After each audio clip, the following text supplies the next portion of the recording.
ধর্ষকের কোনো ধর্ম নাই, সে হিন্দু মুসলিম নাকি বৌদ্ধ খ্রিস্টান না আলেম জালেম, এগুলো ধর্ম দেখার সময় নাই।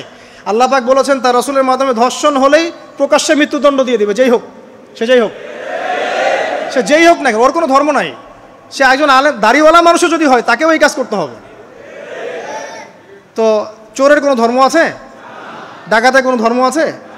তো মিডিয়া আবার টেকনিক্যালি দেখবেন ওইটাকে হাইলাইট করবে বেশি, বিকজ এখানে একটা সুযোগ আছে ইসলামকে ডমিনেট করার জন্য।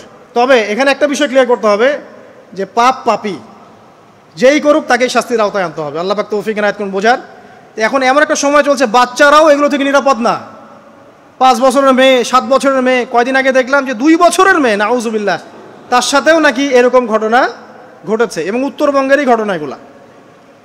আর এগুলো শহরের চেয়ে এখন গ্রামে বেশি হচ্ছে। কারণ কি জানেন, গ্রামে তো আগে মানুষ এই উন্মুক্ত পোশাক আশাক দেখতো না খুব বেশি। এখন যখন পর্ন চলে আসছে হাতে, বাসায় সব এগুলো দেখছে, তখন গ্রামে দেখবেন ধর্ষণ বাড়ছে না?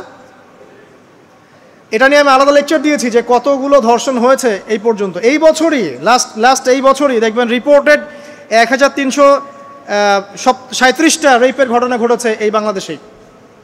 এটি অ্যালার্মিং বিষয়। আর আমেরিকাতে প্রতি 6 জনে একজন রেপ হয়, আর রেপের রাজধানী হচ্ছে সাউথ আফ্রিকা, ওখানে প্রতি 3 জনে একজন রেপ হয়। তো এগুলো কিভাবে হচ্ছে? Only because of pornography. এটা যদি এখনও বন্ধ করতে না পারা যায়, আগামী ভবিষ্যৎ খুব খারাপ হবে।